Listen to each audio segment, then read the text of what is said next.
Welcome to Tactical Thursdays. I'm Dax Shuba. So, I'm at work today, kind of where I film most of my videos. And we've been changing how we do things at this fire department. See, there's ways that we normally do stuff. I mean, I hear the jokes now, well, you put water on fire. But there's a ton of science that goes into what we do. And I came into a new department and I started bringing some of the science that I knew into the job. But see, it kind of started like bucking the conventional trend. What I mean is the way that I wanted to do it was different than the way most people were taught or instructed through either school or their former departments.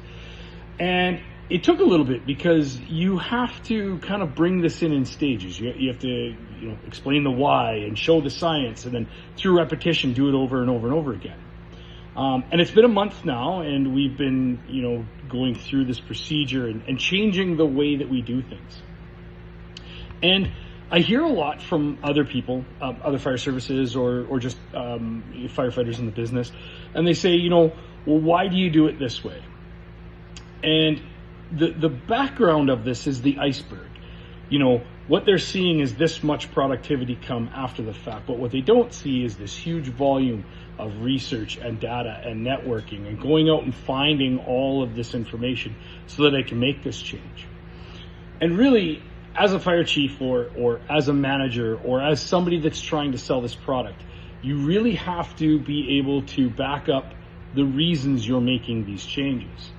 And in the fire service, sometimes we don't have the time to make, quick changes. It's got to be, instantaneous. We have to make a decision and do this.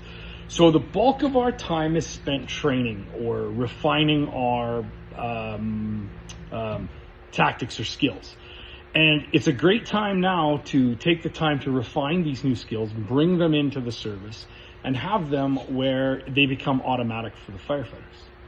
So there's a lot of work involved in changing just a little thing that we do because we're embedded in history and we're embedded in culture. So that goes for kind of everything. If you want to make changes, you got to be good at what you do. You have to understand the reasons of the change, right? We've all had the interview question, how would you bring change? I'd research it and implement it.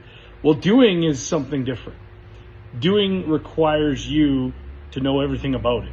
As an old mentor of mine used to say, you can't snow the snowman. Make sure you know what you're doing before you're making your changes.